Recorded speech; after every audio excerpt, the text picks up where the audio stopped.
Hello everyone, আপোনালোক সকলোকে study with Nilakshi চেনেলটোলৈ পুনৰবাৰ স্বাগতম জনালোঁ।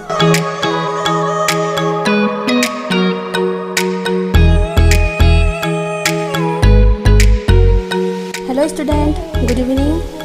আজি মই 6 নম্বৰৰ পৰা আলোচনা কৰিম। আগৰ কুৱেশ্যনখিনি মই আগৰ ভিডিঅ'ত আলোচনা কৰিছিলোঁ। যদি কোনোবাই চোৱা নাই, মই তলত লিংকটো দি দিম, গৈ চাবগৈ পাৰিবা। 6 নম্বৰ কুৱেশ্যনটো চোৱা। দুটা বৃত্তৰ একে দৈৰ্ঘ্যৰ দুটা চাপে কেন্দ্ৰত 60 ডিগ্ৰী আৰু 75 ডিগ্ৰী কোণ উৎপন্ন কৰে। বৃত্ত দুটাৰ ব্যাসাৰ্ধ দুডালৰ অনুপাত উলিওৱা। আমাক এবাৰ ৰেচিঅ'টো উলিয়াব কৈছে। If in two circles arcs of the same length subtend angles 60 degree and 75 degree at the center, find the ratio of their radii. আমাক যেটোকে কোৱেশ্যনটো দুটা বৃত্ত বুলি কৈছে, গতিকে মই দুটা বৃত্ত আঁকি ললো। এতিয়া আমাক কৈছে যে দুইটা বৃত্তৰে দুটা চাপৰ দৈৰ্ঘ্য সমান। সো আমি যিকোনো দুটা চাপ ধৰি লওঁ। ইয়াত ধৰি ললো এইখিনি পাই এইখিনিলে ধৰি ললো। বৃত্তৰ চাপটো L বুলি ধৰা হয়, লেংথ, আৰু ঠিক তেনেকে এটুকু তেনেকে সিমানে ধৰি ললো। এটু পাই এইখিনিলৈকে ধৰি ললো L। দুটা বৃত্তৰ চাপ আঁকিলো, আৰু দুইটা বৃত্ত মই এটা ডাঙৰ এটা সৰুকে এইকাৰণে আঁকিছো কাৰণ এটা কোণ উৎপন্ন কৰিব 60 ডিগ্ৰী আৰু এটাত কোণ উৎপন্ন কৰিব 75 ডিগ্ৰী। সো মই এইটো ডাঙৰকে আঁকিছো। নেক্সট কৈছে যে এটা বৃত্তত এই চাপটোৱে কেন্দ্ৰত 60 ডিগ্ৰী কোণ উৎপন্ন কৰিছে। সো কেন্দ্ৰৰ লগতে এইটোক 60 ডিগ্ৰী কোণ উৎপন্ন কৰিছে। এইটোৰ মান হ'ল 60 ডিগ্ৰী। থিটা এটুক মই কনভাৰ্ট কৰি দিম এতিয়া ৰেডিয়ানলৈ, কাৰণ যেহেতুকে বৃত্তৰ কোণ বুলি কৈছে 60 ডিগ্ৰী কেতিয়াও নহয়, ডিগ্ৰীত কেতিয়াও নোলায়। এটুক মই কিহলে কনভাৰ্ট কৰি দিম, ৰেডিয়ানলৈ কনভাৰ্ট কৰি দিম। নেক্সটটো হৈছে 75 ডিগ্ৰী, এটোৰ মান হৈছে 75 ডিগ্ৰী। আমাক এতিয়া এইখিনি আৰু এইখিনি সমান বুলি কৈছে। এই এলটোৰ মান সমান, আৰু আমাক কৈছে এই কোণটোৰ মান 60 ডিগ্ৰী আৰু এই চাপটোৱে এই বৃত্তটোত কৰে 75 ডিগ্ৰী। এই দুটা থিটাৰ মান। এতিয়া আমাক কৈছে যে বৃত্ত দুটাৰ ব্যাসাৰ্ধ দুডালৰ অনুপাত উলিওৱা। এই বৃত্ত দুটাৰ ব্যাসাৰ্ধ, এডাল ব্যাসাৰ্ধৰ মান ধৰিলো R1 আৰু এডাল ব্যাসাৰ্ধৰ মান ধৰিলো আমি R2। যদি এই বৃত্তটোৰ ব্যাসাৰ্ধ মই R1 বুলি ধৰো, তেনেহলে গোটেইকেইডাল বৃত্তৰ ব্যাসাৰ্ধ মানে R1 হ'ব, কাৰণ যেহেতুকে বৃত্তৰ ব্যাসাৰ্ধবোৰ সমান। ঠিক তেনেকে এই বৃত্তটোৰো গোটেইকেইডাল ব্যাসাৰ্ধৰ মান R2 হ'ব, গতিকে আমি এডাল উলিয়ালেই হ'ব। আমাক যেতিয়াকে অনুপাত উলিয়াব দিছে, সো আমাৰ অংকটো এনেকে ওলাব R1 বাই R2। প্ৰথমে R1টোৱে ধৰিম, যেতিয়াকে প্ৰথম বৃত্তটো R1 ধৰিছো, আৰু অনুপাতটো আমি যিটো ওলাই সেইটো ভগ্নাংশত ওলাব। আমি কিহত লিখিব লাগিব, ইছটো অনুপাতত লিখিব লাগিব। এতিয়া আমি অংকটো কৰো। প্ৰথম দিয়া আছে কিটা লিখি লোৱা। দিয়া আছে বা গিভেন আমাক কি দি থোৱা আছে, থিটাৰ মান কিটা দি থোৱা আছে। প্ৰথম বৃত্তটোৰ থিটাৰ মান কিমান, 60 ডিগ্ৰী। এতিয়া আমি এটোক ৰেডিয়ানলৈ কনভাৰ্ট কৰি লম। ৰেডিয়ান মেজাৰ ইকুৱেল টু পাই বাই 180 ইনটু 60। এইটো আমি জানো, আগৰ সূত্ৰত পাইছিলো। ৰেডিয়ান মাপটো কেনেকে উলিয়াই, পাই বাই 180 ইনটু ডিগ্ৰীৰ মাপ, যিটো আমাক ডিগ্ৰীৰ মাপ দি থোৱা থাকিব। ইয়াত দি থোৱা আছে 60। 0 0 কেনচেল গ'ল, 6 গুণে 6, 6 3 গুণে 18। সো আমি কিমান পালো, পাই বাই 3 ৰেডিয়ান। নেক্সট থিটাৰ মান কিমান দি থোৱা আছে, 75 ডিগ্ৰী। তোমালোকে ইয়াত থিটা 1 বা থিটা 2 এনেকেও দিব পাৰা। মই ইয়াত থিটা 1 আৰু থিটা 2 বুলি ধৰি দিছো। সো থিটা 1ৰ মান আমি কিমান পালো, পাই বাই 3 ৰেডিয়ান, আৰু থিটা 2ৰ মান আমি কিমান পালো, 75 ডিগ্ৰীটোক এবাৰ কনভাৰ্ট কৰি দিম। Pi by 180 into 75 radian. এইটো ডিগ্ৰী নহ'ব দেই, এইখিনিতে ডিগ্ৰী নহ'ব। 5 দুটাকে কাটা যায়, 5 15 গুণ 75, 5 3 গুণ 15, 5 6 গুণে 30। 3ক যায়, 3 5 গুণে 15, 3 12 গুণ 36। সো আমি কিমান পালো, 5 পাই ডিভাইডেড বাই 12 ৰেডিয়ান।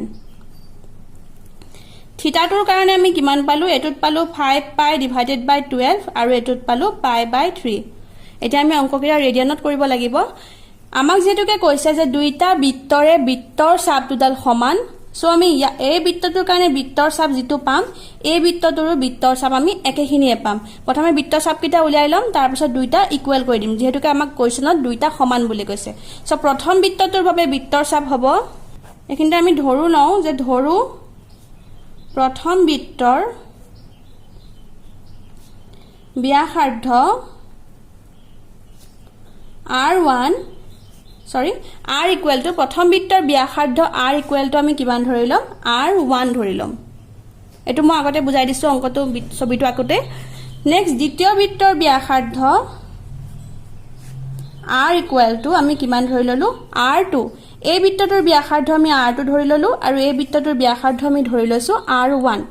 এতিয়া প্ৰথম বৃত্তটোৰ বাবে আমি এটা সূত্ৰ জানো যে theta equal to l by r যেতিয়া এটা বৃত্তত l চাপৰ দৈৰ্ঘ্যয়ে r ব্যাসাৰ্ধত থিটা কোণ উৎপন্ন কৰে তেতিয়া আমাৰ সূত্ৰটো কি হৈ যায় theta equal to l by r প্ৰথম বৃত্তৰ বাবে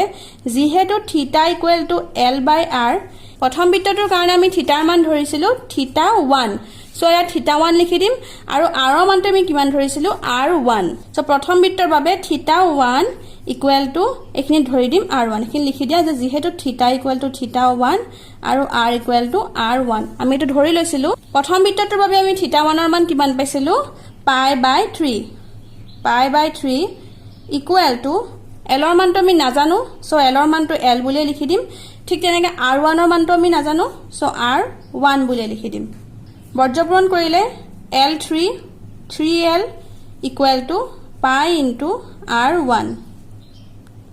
আমাক যেতুকে l ৰ মানটো লাগে সো আমি l ৰ মানটো ৰাখি থৈ পেলাই পাই r1 ডিভাইডেড বাই 3 এটো বুজি পালা নেক্সট আমি উলিয়াম এবাৰ দ্বিতীয় বৃত্তটোৰ কাৰণে এখিনতে মই উলিয়াই দিছো সোৱা দ্বিতীয় বৃত্তৰ বাবেও হে একে হ'ব ইয়াত খালি এবাৰ থিটা 2 হৈ যাব যেহেতু theta 2 equal to l by r2 যেহেতুকে এবাৰ আমি থিটাৰ জাগাত কি ধৰিছিলো থিটা 2 ধৰিছিলো আৰু r2 ধৰিছিলো আনকিটা বহাই দিও থিটা 2 জাগাত আমি কি বহাই দিম 5 পাই ডিভাইডেড বাই 12 তোমালোকে এটো l2 বুলিও পাতিব পাৰা যে l ইকুৱেল টু থিটা ইনটু r ইয়াৰ পৰা সূত্ৰটো এটো সূত্ৰ নতুনকৈ হৈছে সো আমি কি লিখি দিও 5 pi divided by 12 equal to l ৰ মান নাজানো r2 মানো আমি নাজানো আমাক লাগে l ৰ মান সো l ইনটু 12 আৰু এটো হৈ যাব 5 পাই r2 আমাক লাগে l ৰ মান so l equal to 5 pi r2 divided by 12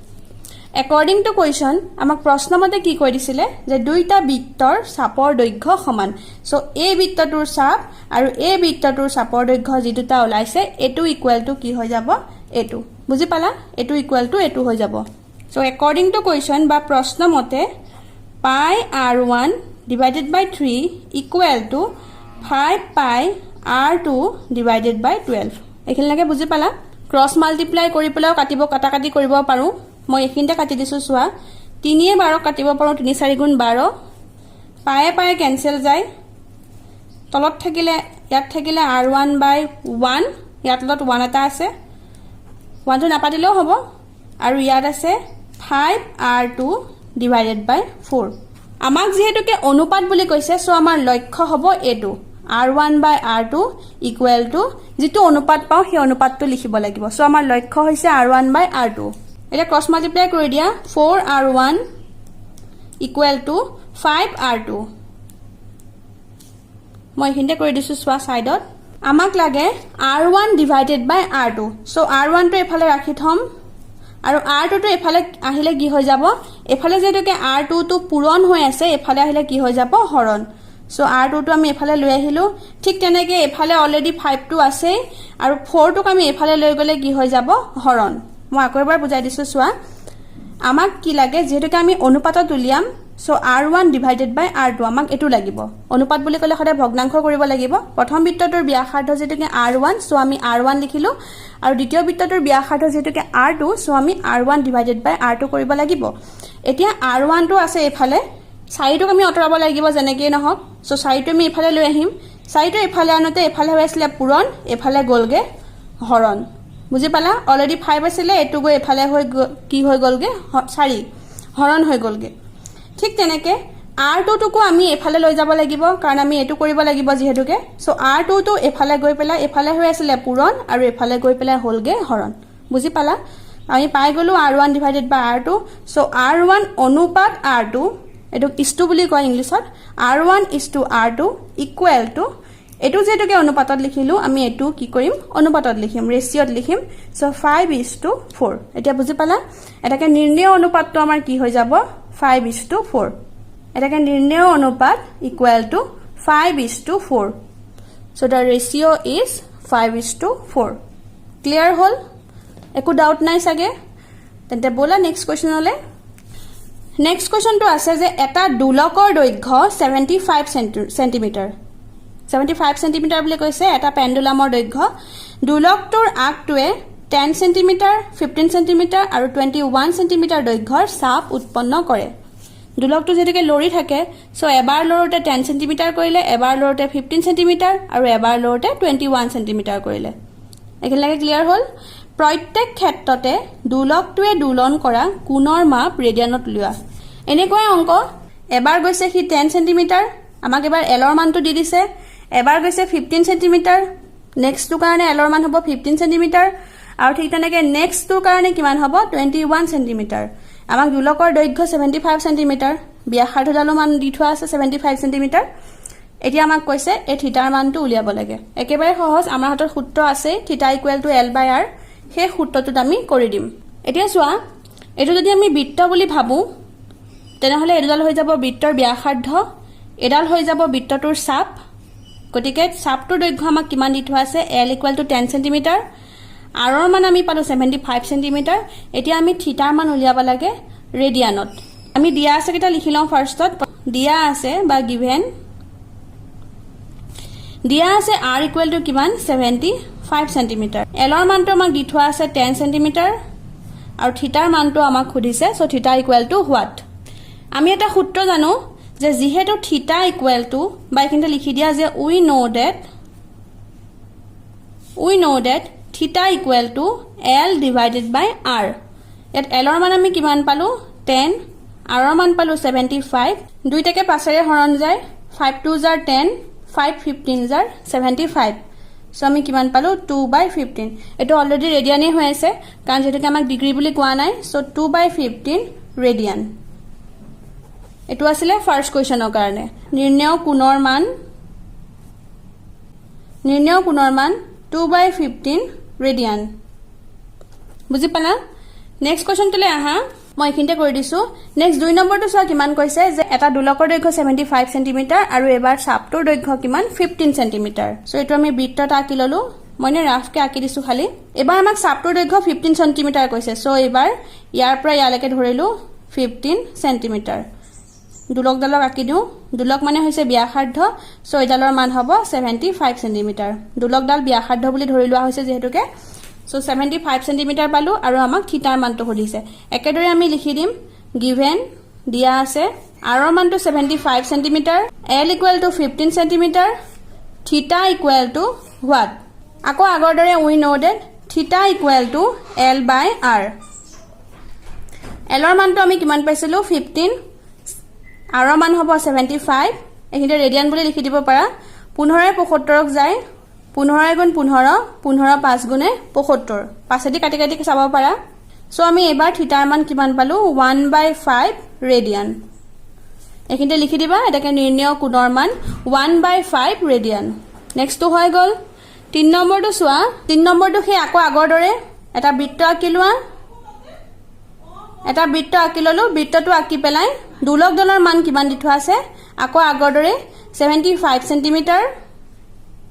থিটাৰ মানটো আমাক উলিয়াব দিছে আৰু এবাৰ আমাক চাপটোৰ দৈৰ্ঘ্য কিমান বুলি কৈছে 21 সেন্টিমিটাৰ